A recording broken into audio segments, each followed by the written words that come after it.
Wow, er det et flot sted. Ja, i dag er vi Stevns Klint. Stevns Klint, det blev faktisk dannet for 66 millioner år siden. Inden da, der var der vand højt op her, meget højt op. Et meteornedslag nede ved Mexikos kyst slog ned for 66 millioner år siden, dannede et megakrater på størrelse med hele Danmark og endda lidt til. Det var starten på Stevns Klint. Hvorfor fortæller jeg det? Stevns Klint blev for 10 år siden optaget på UNESCO's verdensarvsliste. Det var nogle lokale folk, der lavede et kæmpe stykke arbejde for at få det med på listen.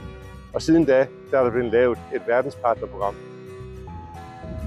For kort tid siden, der blev jeg optaget, eller mit firma Webtegner blev optaget som partner i verdensarvsprogrammet hernede. Det er jeg selvfølgelig stolt af. Især stolt af, fordi det passer sammen med det, jeg arbejder sammen med sikring af kulturarv. Det gør jeg selvfølgelig ved hjælp af det, jeg laver i mit firma, Digital Twins. Hvis du vil høre mere omkring Digital Twins eller verdensarven, så kontakt mig. Linket der er i teksten ovenfor. Men nyd det her. Er det ikke skønt?